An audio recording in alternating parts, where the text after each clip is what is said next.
Shalom Bapak Ibu Saudara yang dikasihi dalam Tuhan. Puji Tuhan, pada kesempatan pada hari ini kita dipertemukan kembali di rumah Tuhan untuk memuji dan memuliakan nama Tuhan. Sebelum kita mau masuk dalam ibadah, mari kita satukan hati kita di dalam doa. Tuhan Yesus, terima kasih atas anugerah yang Tuhan Kau berikan kepada kami, sehingga kami dapat berkumpul kembali di tempat ini dengan badan yang sehat. Tuhan, sebentar lagi kami akan memulai ibadah kami. Kiranya Engkau memberkati ibadah kami dari awal, pertengahan hingga akhirnya, dan biarlah nama-Mu yang ditinggikan dan dimuliakan, serta biarlah Roh Kudus yang memimpin kami untuk beribadah sesuai dengan kehendak-Mu. Terima kasih ya Tuhan, kuserahkan semua ini ke dalam tangan-Mu, hanya di dalam nama Tuhan Yesus Haleluya. Amin.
pikiran kita, buka hati kita. Terima kasih.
Bapa, kami bersyukur untuk kasih setiamu yang selalu baru yang Tuhan berikan kepada kami. Kami bersyukur untuk kebaikan, kami bersyukur untuk anugerah Tuhan. Kami bersyukur Tuhan, kami masih diberikan kesempatan untuk kami menyembah-Mu Tuhan, untuk kami menikmati berkat-berkat-Mu ya Tuhan. Haleluya, haleluya. Terima kasih Tuhan. Saat ini kami akan belajar bersama-sama untuk belajar kebenaran firman Tuhan. Tuhan, sucikan, kuduskan hati dan pikiran kami, agar kami berkenan di hadapan Tuhan, agar kami mendapatkan berkat dari kebenaran firman-Mu yang kami renungkan pada pagi hari ini Tuhan. Kuasai kami ya Tuhan, berikan kami hikmat yang dari Roh Kudus, berikan kami, kuasai kami Tuhan. Pakai hamba-Mu yang tidak ada apa-apanya ini Tuhan, berbicara melalui hamba-Mu ya Tuhan. Urapi hamba-Mu Tuhan, itu bungkus dengan kuasa darah-Mu Tuhan. Terima kasih Tuhan, kami siap diberkati. Haleluya, amin. Selamat pagi, salam.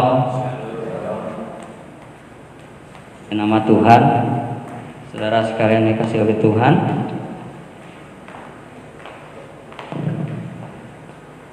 langsung saja firman Tuhan. Tapi saya nanti setelah ibadah jangan pulang dahulu, ada beberapa pengumuman yang harus saya sampaikan, dan kita kembali kepada firman Tuhan. Saudara, hari ini firman Tuhan diambil dari surat Roma pasal 6 ayat 15 sampai ayat yang ke-23. Surat Roma pasal 6 ayat yang ke-15 dan sampai ayat yang 23. Firman Tuhan berbunyi demikian. Dua macam perhambaan. Jadi bagaimana? Apakah kita akan berbuat dosa karena kita tidak berada di bawah hukum Taurat, tetapi di bawah kasih karunia? Sekali-kali tidak. Apakah kamu tidak tahu bahwa apabila kamu menyerahkan dirimu kepada seseorang sebagai hamba untuk mentaatinya, kamu adalah hamba orang itu yang harus kamu taati, baik dalam dosa yang memimpin kamu kepada kematian, maupun dalam ketaatan yang memimpin kamu kepada kebenaran.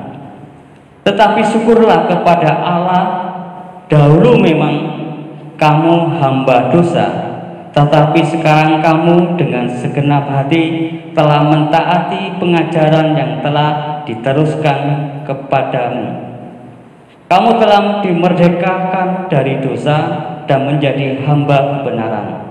Aku mengatakan hal ini secara manusia karena kelemahan kamu. Sebab sama seperti kamu telah menyerahkan anggota-anggota tubuhmu menjadi hamba kecemaran dan kedurhakaan yang membawa kamu kepada kedurhakaan, demikian hal kamu sekarang harus menyerahkan anggota-anggota tubuhmu menjadi hamba kebenaran yang membawa kamu kepada pengudusan. Sebab waktu kamu hamba dosa, kamu bebas dari kebenaran. Dan buah apakah yang kamu petik daripadanya? Semuanya itu menyebabkan kamu merasa malu sekarang. Karena kesudahan semuanya itu ialah kematian.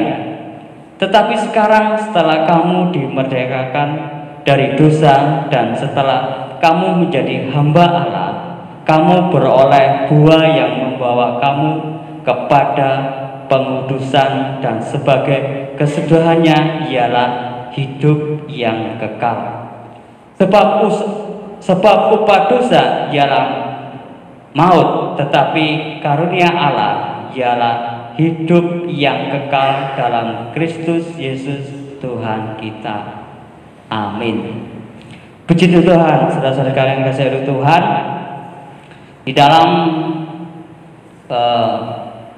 pasal ini Lembaga Alkitab Indonesia memberikan tema 2 macam perhambaan, ya. Nah, di dalam pasal 6 ini khususnya di ayat yang ke-15 dan sampai 23 ini yang kita baca hari ini itu dengan jelas Paulus memberi suatu jawaban tegas kepada orang-orang yang menyimpulkan tentang anugerah, yaitu yang beranggapan bahwa karena kasih karunia mengampuni dosa, orang percaya tidak perlu waspada dan melawan dosa. Dan sebagai jawaban yang Paulus berikan, yang tegaskan kepada orang-orang percaya di Roma pada saat itu dan pada kita, yaitu Paulus menerangkan bahwa setiap orang percaya harus terus-menerus melawan dosa dan hidup di dalam kebenaran. Paulus tidak memberikan suatu pilihan apakah tetap menjadi hamba dosa atau hamba kebenaran. Bagi Paulus, setiap orang yang sudah diperdagangkan dari dosa hanya ada satu pilihan, yaitu menghambakan dirinya kepada Kristus sebagai hamba kebenaran. Makanya dikatakan, jadi bagaimana? Apakah kita akan berbuat dosa karena kita tidak berada di bawah hukum Taurat, tetapi di bawah kasih karunia? Sekali-kali tidak. Memang seakan-akan ada 2 pilihan yang harus dipilih, ya. Tetapi kalau kita merujuk pada ayat selanjutnya, itu sebuah penegasan yang Paulus sampaikan kepada jemaat di Roma, ya. Karena mereka dengan seenaknya, ya, menggambarkan, melakukan perbuatan kehidupan yang lamanya ketika mereka masih sudah percaya kepada, mereka berbuat seenaknya, masih melakukan kehidupan yang lamanya. Jadi di pasal 6 ayat 15 ini sebuah jawaban uraian, ya. Di ayat sebelumnya, di ayat 14 dikatakan, sebab kamu tidak akan dikuasai lagi oleh dosa karena kamu tidak berada di bawah hukum Taurat tetapi di bawah kasih karunia. Jadi ada sebagian jemaat di Roma, orang-orang yang sudah percaya itu beranggapan bahwa mereka itu kan kita hidup di zamannya Tuhan mengampuni, selalu mengampuni apa yang kita lakukan, dan itu dilakukan oleh jemaat dengan seenaknya, dilakukan oleh jemaat di Roma ini. Anggapan yang keliru, ya, tentang kasih karunia. Nah,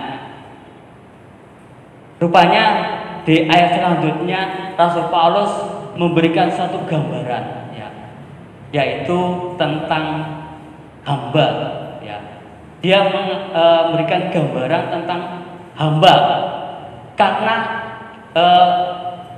gambaran hamba ini itu mudah dipahami bagi orang-orang pada zaman itu, ya,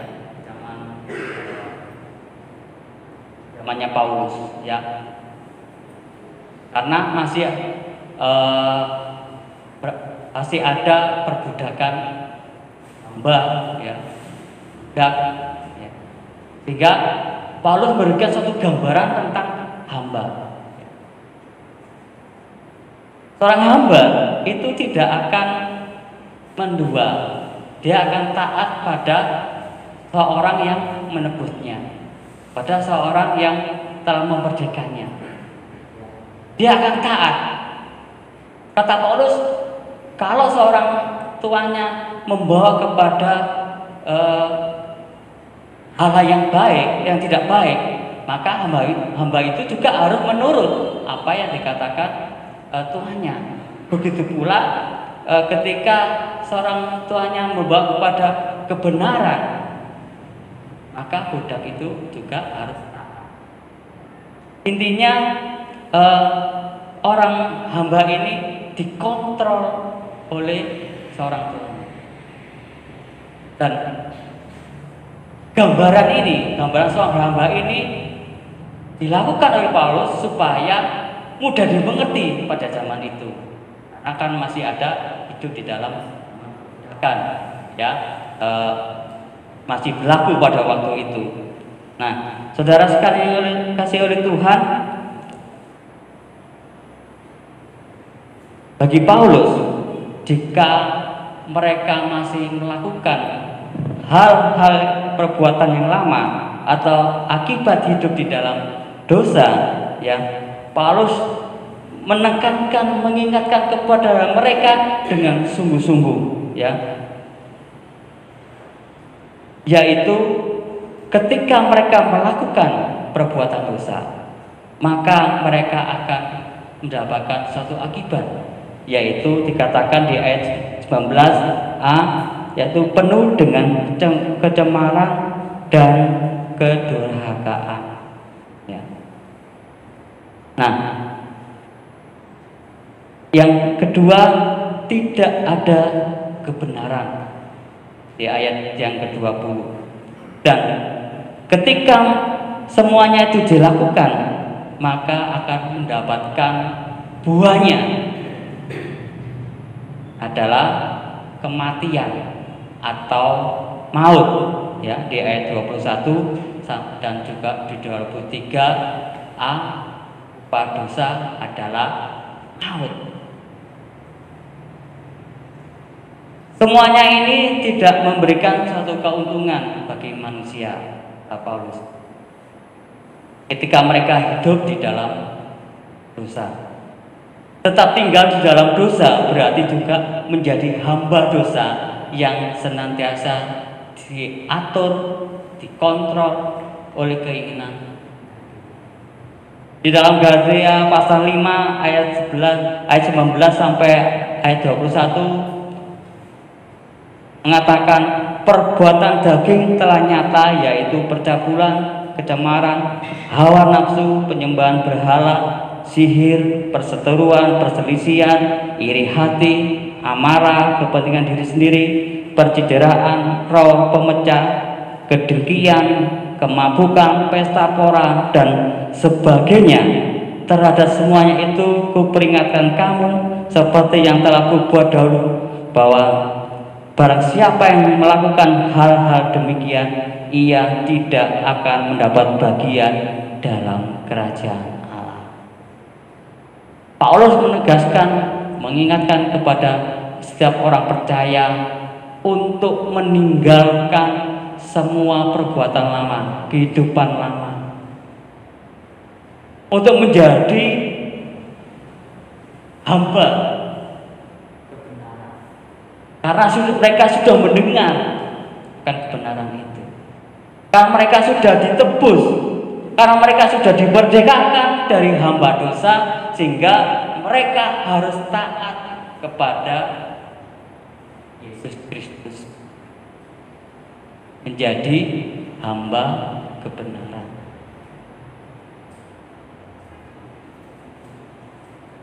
Hal-hal yang mungkin sepele, ya, yang mungkin juga sering kita lakukan. Kadang kita menyepelekan kehidupan lama, ya. Mungkin juga kita sama seperti orang-orang di Roma ini, ya, yang begitu menggampangkan dosa. Kadang kita berpikir, kan Tuhan Maha Pengampun, Tuhan pasti mengampuni. Kan ini kan tidak berat. Ini kan hanya sepele. Tetapi kalau kita melihat di dalam Galatia pasal 5 ayat 19, perbuatan daging telah nyata, ya, yang telah dituliskan di dalam firman Tuhan. Bahkan kalau dituliskan semuanya penuh, ya. Tetapi hal-hal yang demikian terjadi di dalam kehidupan, menggampangkan, ya, menggampangkan kehidupan lama kita. Tuhan pasti ngampuni kok, Tuhan pasti ngampuni. Padahal firman Tuhan mengatakan sekali-kali tidak, dan itu tidak boleh dilakukan. Karena kita sudah tahu dari mana? Ya dari baca firman Tuhan, tahu kebenaran, sehingga kita tidak boleh melakukan lagi kehidupan lama kita, dan kita melakukan sebagai hamba kebenaran yang selalu taat kepada Kristus, taat akan firman Tuhan. Nah, saudara sekalian yang dikasihi oleh Tuhan, Rasul Paulus menekankan sekali kehidupan ini, tidak memberikan suatu kelonggaran untuk kita berbuat dosa. Kita harus fokus, lurus. Namanya sudah menjadi hamba kebenaran, ya. Berarti kita harus taat kepada Sang Pemilik kebenaran, yaitu Yesus. Kita harus taat melakukan kebenaran itu. Dan saudara sekalian kasih oleh Tuhan, itu hal-hal yang tidak boleh dilakukan, kata Rasul Paulus. Harus meninggalkan kehidupan lama dan mengenakan kehidupan yang baru. Nah, di dalam kehidupan sebagai orang percaya, maka kita harus hidup di dalam. Nah, tema hari ini, ya, adalah kekudusan berbuah hidup kekal. Dari minggu kemarin kita sudah belajar tentang hidup kudus. Hidup kudus. Karena kita sudah ditebus. Maka setiap anak Tuhan, orang percaya, maka hidupnya itu harus berada di dalam kekudusan. Mengapa kita harus hidup kudus? Karena Allah kita sembah adalah kudus. Barang siapa hidup kudus, dikatakan di dalam firman Tuhan, itu adalah orang nanti yang dapat melihat. Nah, tanda-tanda orang yang telah dimerdekakan dan menerima anugerah adalah sikap hidup yang berubah total. Kristus yang hadir di dalamnya akan membawa kepada perubahan totalitas. Anugerah pembenaran diberikan Kristus agar kita dibebaskan dari perbudakan dosa, supaya kita merdeka sebagai milik Kristus dan hidup bagi Kristus. Maka menjaga kekudusan hidup menjadi hal yang sangat penting, ya. Sebab kita telah menjadi milik Allah, dan tubuh kita telah menjadi bait Allah.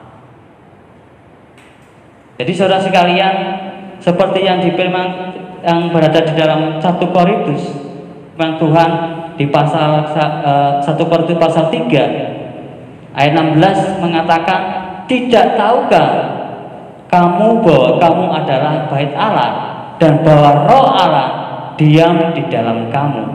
Jika ada orang yang membinasakan bait Allah, maka Allah akan membinasakan dia. sebab bait adalah kudus dan bait Allah itu ialah kamu. Jadi kita harus mengerti ya sebagai orang percaya bahwa hidup harus kita kudus. Kita tidak boleh mencemari lagi bait Allah. Karena Tuhan mengatakan bahwa tubuhmu adalah bait. Tuhan diam di dalam. Tuhan berada di dalam hidup kita. Sehingga kita tidak boleh mencemari, membuat kotor lagi. Karena Tuhan diam di dalam hidup kita. Firman Tuhan dengan tegas, jika ada orang yang membinasakan ya, bait Allah, Tuhan Allah juga akan membinasakan dia. Ya.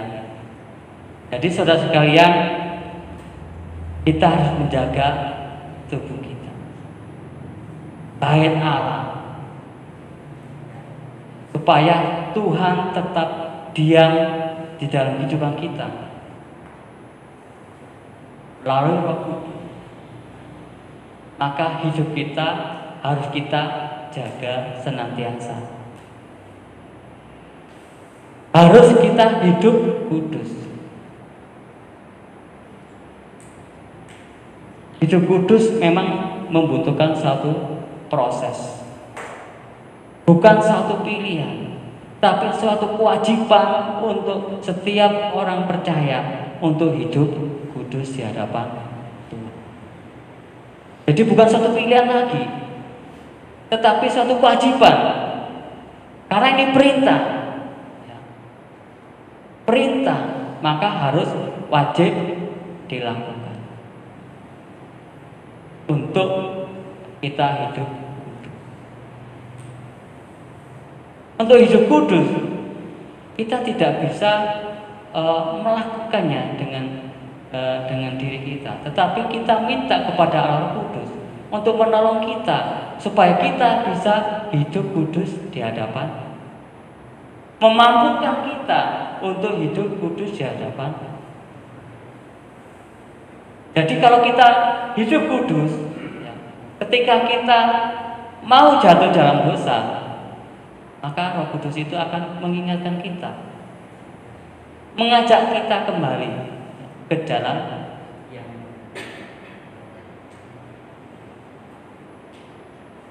kalau Roh Kudus sudah ngomong kepada kita jangan dilakukan, ya kita tidak boleh melakukan.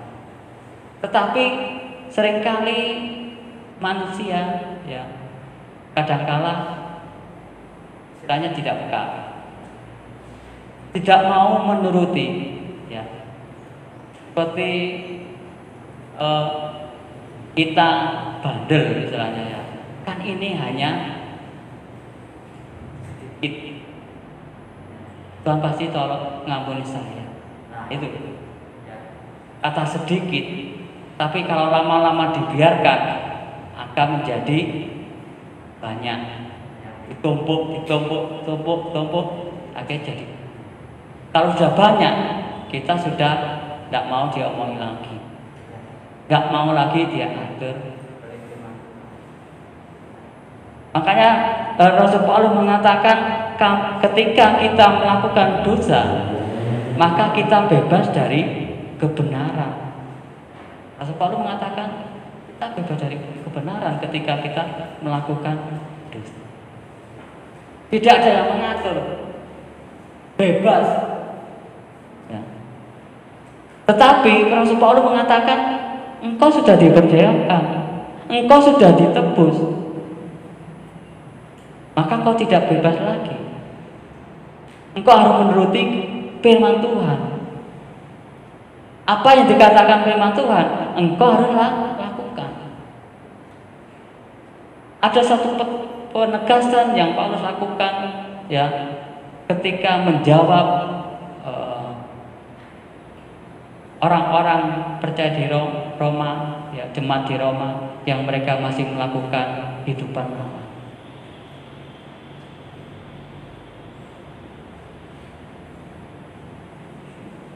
Rasul Paulus mengajak mereka untuk kembali kepada pengajaran yang benar. Jadi di dunia ini ada dua, hamba dosa dan hamba kebenaran. Kita tidak boleh memilih, tetapi kita harus pasti menjadi hamba kebenaran, karena kita sudah mendengar kebenaran itu dan kita sudah menjadi orang-orang merdeka. Maka hiduplah benar di hadapan Tuhan, hiduplah kudus di hadapan Tuhan. Hidup dalam kekudusan akan membawa kepada kehidupan kekal. Di ayat yang ke-23b bahwa tetapi karunia Allah ialah hidup yang kekal dalam Kristus Yesus Tuhan kita. Jadi saudara, saya dan saudara sudah mendengar kebenaran, yaitu firman Tuhan. Firman Tuhan yang menjadi penuntun kita. Firman Tuhan yang selalu menolong kita untuk kita hidup kudus di hadapan Tuhan. Kita harus peka akan Roh Kudus yang akan menolong kita hidup kudus di hadapan Tuhan. Nah, saudara sekalian kasih oleh Tuhan, sebagai orang percaya yang sudah dimerdekakan dari perbuatan dosa, hidup dalam kekudusan sangat penting karena kita sudah menjadi milik Kristus. Maka kita harus senantiasa taat akan perintahnya dan hidup kudus di hadapan. Amin. Mari kita tundukkan kepala.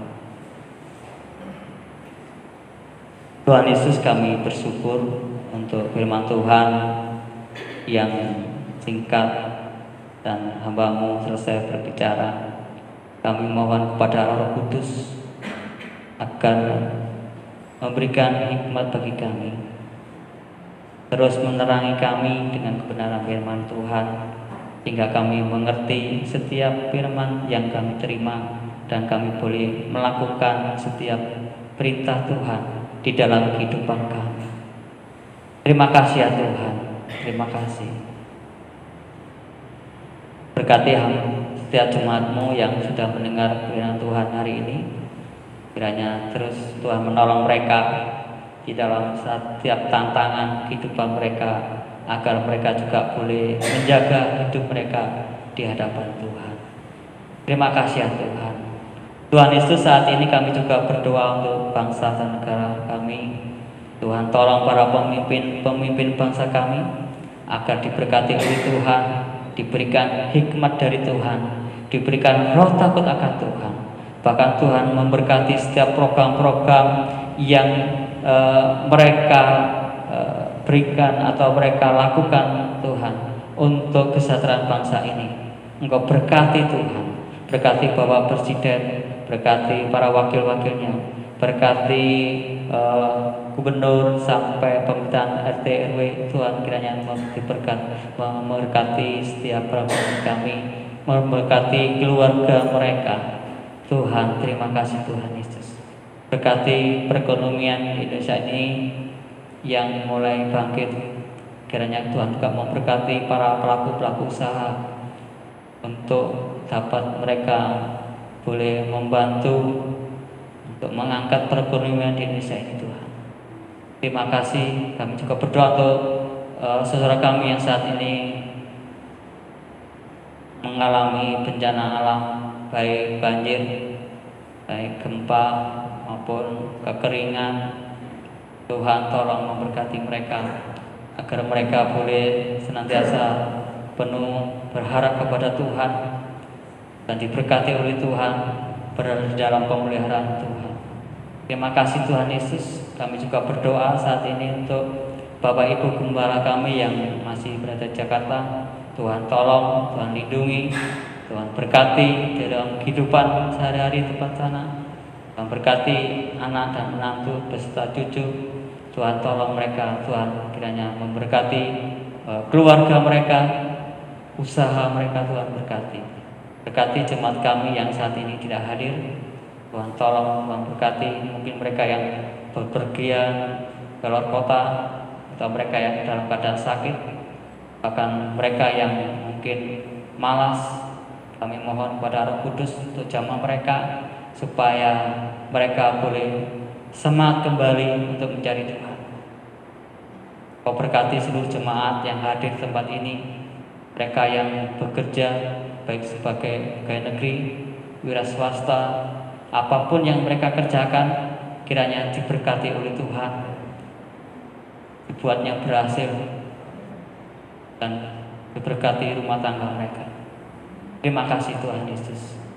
Terima kasih Tuhan. Kami juga berdoa untuk saudara kami yang saat ini pelayanan gereja-gereja. Tuhan menolong memberkati setiap ibadah yang mereka lakukan, baik pada pagi maupun sore. Kiranya Tuhan tolong memberkati mereka. Terima kasih ya Tuhan. Dan saat ini kami berdoa untuk saudara kami dari keluarga Pak Yakub yang saat ini sedang bersuka cita. Tuhan memberikan penghiburan bagi mereka, dan Tuhan berikan pertolongan senantiasa Tuhan bagi mereka yang sedang berduka dan saat ini sedang mempersiapkan prosesi pemakam terakhir. Hanya Tuhan menolong memberkati. Terima kasih ya Tuhan, dan kami undang Bapak Ibu Saudara untuk berdiri.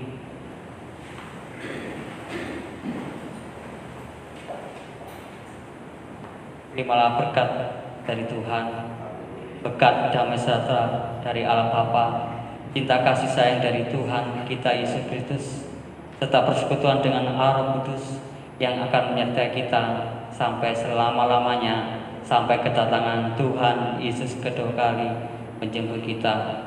Haleluya, haleluya, amin.